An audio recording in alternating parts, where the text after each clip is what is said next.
रहमान। खुशियों की सौगात पेश खिदमत है। ये दिन हमारा औकात पेश खिदमत है। हमारा प्याम, हमारा सलाम, हमारी दुआ, सभी तरह की मुराद पेश खिदमत है। अहलिया ने अवार्ड टूर्नामेंट की इंतजाम शुक्र मुकाबला स्टेज पर तशरीफ फरमा सरपंच साहब, हमारे मेहमान खुसूसी पाटिल साहब, दादे पाशा साहब जो जिला परिषद के रुकन हैं, और तमाम मुअज़्ज़ज़ अराकीन और बहुत प्यारे बच्चों, अस्सलाम वालेकुम। सबसे पहले मैं इंतजामिया का शुक्रिया अदा करना चाहूंगी कि उन्होंने यहाँ पर मुझे मदद किया और लबकुशाई का मौका दिया। और ये सरजमीन मेरी जन्मभूमि है। ये जमीन सिर्फ मेरी जाए पैदाइशी नहीं, बल्कि मेरी इब्तिदाई तालीम भी इसी सरजमीन पर हुई है। और इस तालीम की बुनियाद पर मैंने अपनी जिंदगी का एक तवील अरसा दर्स और तदरीस की दश्त की सयाही में सर्व किया है।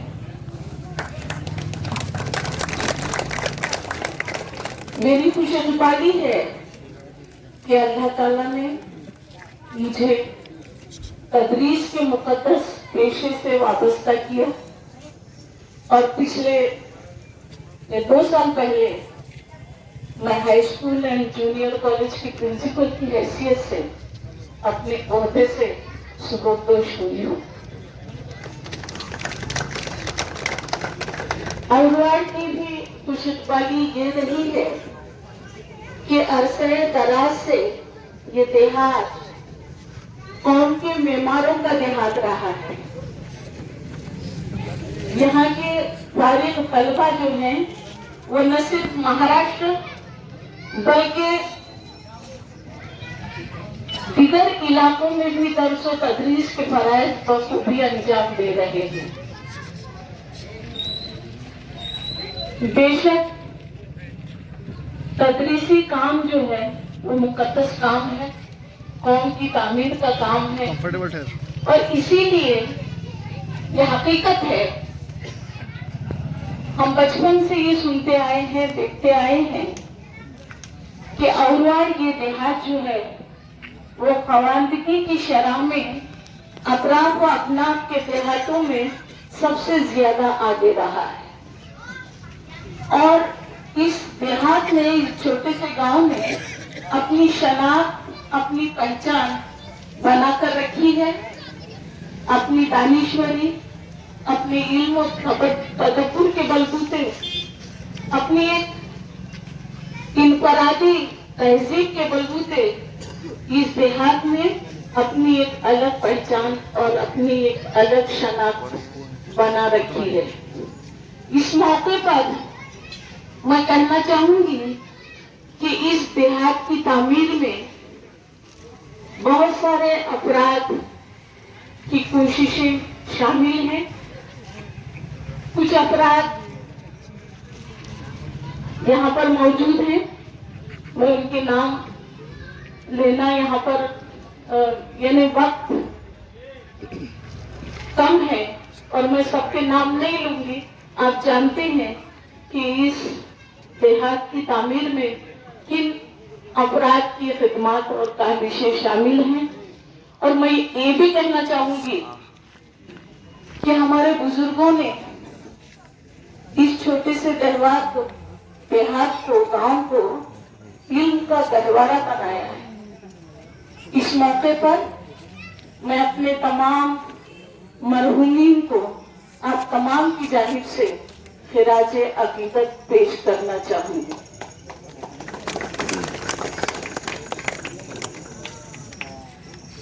मुल्क की तामीर और तश्कील में बेशक हुकूमत अपने मुख्तलिफ प्रोजेक्ट्स और मंसूबाबंदी के तहत काम करती है, लेकिन मैं ये कहना चाहूंगी कि मुल्क और कौम की तामीर में सरकार की जितनी शमूलियत होती है उससे कहीं ज्यादा शमूलियत जो है वो गैर सरकारी तंजीमों की होती है। तकरीबन 50-40% हिस्सा अगर सरकार का होता है तो 60% हिस्सा जो है वो गैर सरकारी तंजीमें मुल्क और कौम की फलाह बहबूदी के लिए काम करती रहती है। हर इंसान की जिम्मेदारियां होती हैं कि वो अपना घर संभाले, अपने बाल बच्चों की परवरिश करे, लेकिन हर इंसान जो है वो समाज का मकरूज होता है। जाने अनजाने तौर पर समाज से उसे बहुत कुछ मिला होता है और हर इंसान की ये जिम्मेदारी होती है कि जो कुछ उसने समाज से लिया है उसे समाज को वापस करना पड़ता है। तो यहाँ पर हमारे घर वालों ने, भाई बहनों ने, मेरे खानदान वालों ने ये चीज को महसूस किया कि जो हमारी समाज की तय जिम्मेदारी है उसे पूरा करने के लिए हम एक फाउंडेशन का एक तंजीम की बुनियाद रखेंगे और इसी जिम्मेदारी के एहसास में हम भाई बहनों को, मेरे खानदान वालों को एसके फाउंडेशन की बुनियाद रखने पर मजबूर किया। एसके फाउंडेशन का फुल फॉर्म है सिराजुद्दीन करीम खां फाउंडेशन। मेरे मरहूम वाली साहब का नाम है। यहाँ पर मुझे कहते हुए बड़ा फख्र होता है कि मेरे वाली साहब ग्रेजुएट थे, पढ़े लिखे थे और उन्हीं के बलबूते हम तमाम भाई बहनों की तालीम और तरबियत का काम बहुत बेहतर तरीके से हुआ है। अग्रवाड़ में भी तकरीबन 4-5 साल तक वो रहे हैं, लेकिन उनकी शख्सियत में किसी शोहरत या नाम और नमूद की ख्वाहिश नहीं रही। वो एक नेक रूह की तरह आज भी हमारी तरबियत करते रहते हैं। एसके फाउंडेशन के जो अहम मकासद है उसमें सबसे पहला काम है, सबसे पहला मकसद जो है वो है तालीम की तबलीग को इशाद करना, तालीम के मियार को अच्छा बनाना। दूसरा मकसद है खेल को फरोग देना। तीसरा है एनवायरमेंट, जो आलूदगी आजकल बढ़ रही है उस आलूदगी को कम करने के लिए कुछ इकदाम उठाना। और चौथा जो अहम मकसद है वो दीगर समाजी और फलाही काम करना। अब पहले मकसद को अगर हम लें तालीम, तो मेरे से पहले तमाम मुकर्ररीन ने ये बात इशारतन क्यों न हो कही कि हर दौर और हर सदी में तालीम की अहमियत और आबादियत को हम इनकार नहीं कर सकते। जिन कौमों ने तालीम की अहमियत को समझा है वही कौमें जो है वो दूसरी अक़वाम पर हुकूमत कर रही है। तालीम के बगैर हम किसी जिंदगी के किसी महाज पर तरक्की नहीं कर सकते। आज सच्चर कमेटी का ऐलान है कि हिंदुस्तान में मुसलमान जो हैं वो हिंदुस्तान की तमाम अक़वाम में सब में निचली सतह पर हैं। बहुत परेशान करने वाली बात है कि जो कौम उल्लू की बानी रही है। वो कौम एक अरसे तक गफलत में रही और आज कमेटी कह रही है कि तुम सबसे निचली सतह पर हो। निचली सतह की मानी ये है कि हम तालीम में पीछे हैं। तालीम के बगैर न हम सियासी, समाजी, माशी किसी भी शोबे में तरक्की नहीं कर सकते और इस हकीकत को हम फरामोश भी नहीं कर सकते। लिहाजा किसी कौम की सतह को नापना है। आज सच्चर कमेटी ने हमारी कौम की सतह हमें बता दी कि तुम सबसे निचली सतह पर हो, यानी हम तालीमी मैदान में पीछे हैं, माशी हालात हमारे सबसे खराब हैं, सियासत के मैदान में हमारा कोई मकाम नहीं है और हम फिर भी खुश हैं कि 2 वक्त का खाना हमें मिल रहा है। तालीम की सतह जो है, किसी भी कौम की सतह अगर नापना है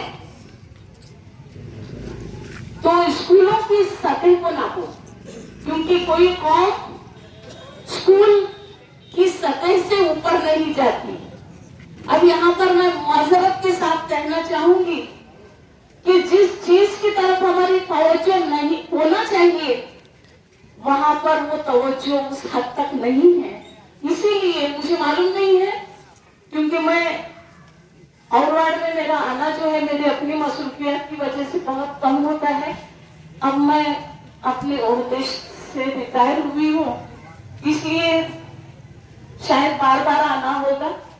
और मैंने अफसोस भी जाहिर किया था मेरे भाई इकबाल के पास। एक छोटा सा गांव है, 4-5 हजार की आबादी है और वहां के नौजवान इस तरह की छोटी छोटी बुराइयों में मबलूस हैं और बाकी के लोग जो सो रहे हैं। छोटी बुराई कब बड़ी बनेगी इसका अंदाजा नहीं होता। वालिदैन की अपनी जिम्मेदारियां होती हैं। मैं एक वाकया कहना चाहूंगी कि 2 मजदूर जो हैं एक गड्ढा खोद रहे थे। एक गड्ढा खोद रहा था और दूसरा जो है उस पर मिट्टी डाल रहा था। गड्ढा वो खोद रहा था, दूसरा मिट्टी डाल रहा था। एक शख्स खड़ा बहुत देर से ये नजारा देख रहा था। उसकी समझ में नहीं आ रहा था कि एक शख्स गड्ढा खोद रहा है और दूसरा शख्स जो है उसमें मिट्टी डाल रहा है, मिट्टी से भर रहा है। ये मामला क्या होगा?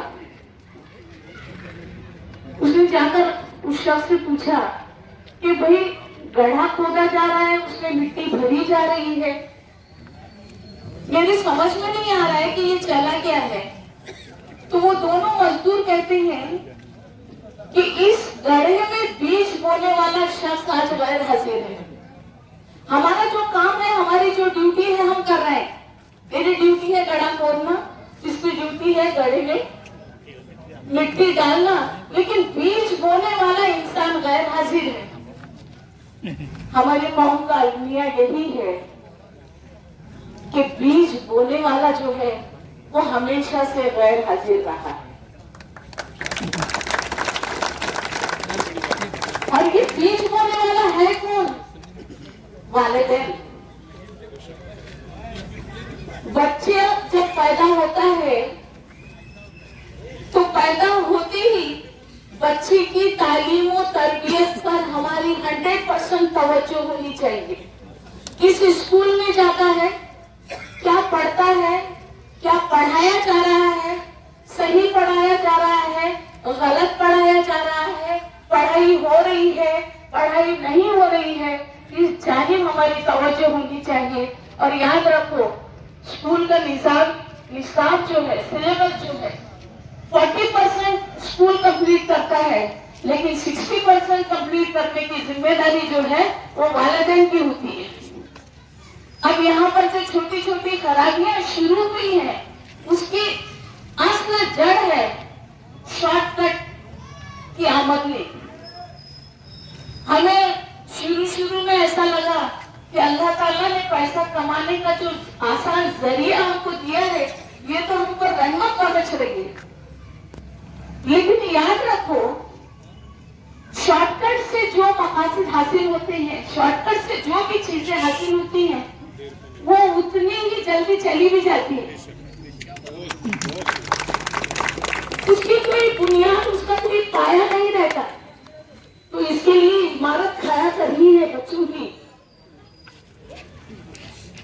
तो वो मजबूत करो, पायदार करो। जब तक बच्चों की फिक्र नहीं लेंगे तो बहुत कम वक्त में जिस तरह से औरवाड़ की शनाख्त बरसों से बनी हुई थी, वो शनाख्त खत्म होने में देर नहीं लगेगी। ये हमारी जो गफलत है, ये गफलत बहुत बड़ा नुकसान करने वाली गफलत है। उसके मोबाइल है, इंटरनेट है, या टीवी है, या फला है, या फला है। बच्चे सुबह से शाम तक क्या कर रहे हैं, उनकी दोस्ती क्या है, उनके मशगले क्या है, मोबाइल का इस्तेमाल क्या है, ये तमाम छोटी छोटी बातों पर अगर उनकी तवज्जो नहीं रहेगी तो बच्चे जो हमारी दौलत होते हैं, ये हमारी नियामत करने के बजाय, ये हमारे लिए रहमत करने के बजाय हो सकता है ये हमारे लिए जहमत बने। इसके लिए मैं सबसे गुजारिश करती हूँ कि अपने बच्चों की तालीम और तरबियत पर गफलत न बरतें और हर चीज का ख्याल रखें। न सिर्फ वालिदैन बल्कि यहाँ पर डायस पर जो जिम्मेदारान हैं, उन तमाम की जिम्मेदारी ये है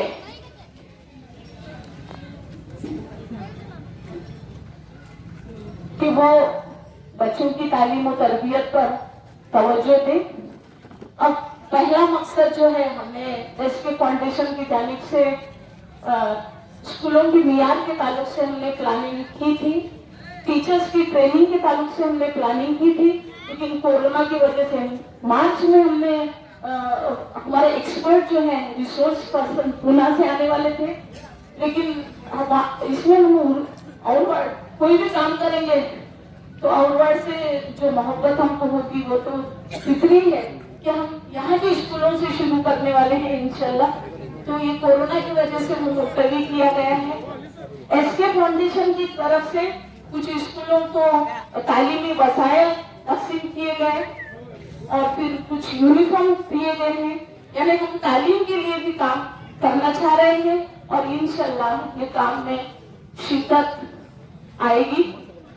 दूसरा जो हमारा मकसद है वो है खेल। अब यहाँ पर मैं थोड़ा सा 5 मिनट लेना चाहूंगी मौजूद के साथ कि इंसान का जिस्म जो है वो एक मशीन है और वो मशीन की कारकिर्दगी का इन्हिसार जो है उसके पुर्जों पर होता है। तो इंसान के मशीन की जिस्मानी मशीन जो है उसके पुर्जों को ठीक ठाक रखने के लिए खेल जरूरी है। जैसे अफलातून ने कहा था कि खेल जो है एक सतून है। जितनी जरूरत जमात के कमरों की पढ़ाई की है, उतनी ही अहमियत जो है वो खेल की है। फिर रूसो ने कहा था कि अगर तुमको काबिल लोग चाहिए, अगर तुम जानना चाहते हैं तो बच्चों में ताकत पैदा करो, और ताकत पैदा करने के लिए खेलना जो है, खेल बहुत जरूरी है। उससे ही दानिश्वर जहन जो है वो पैदा हो सकते हैं।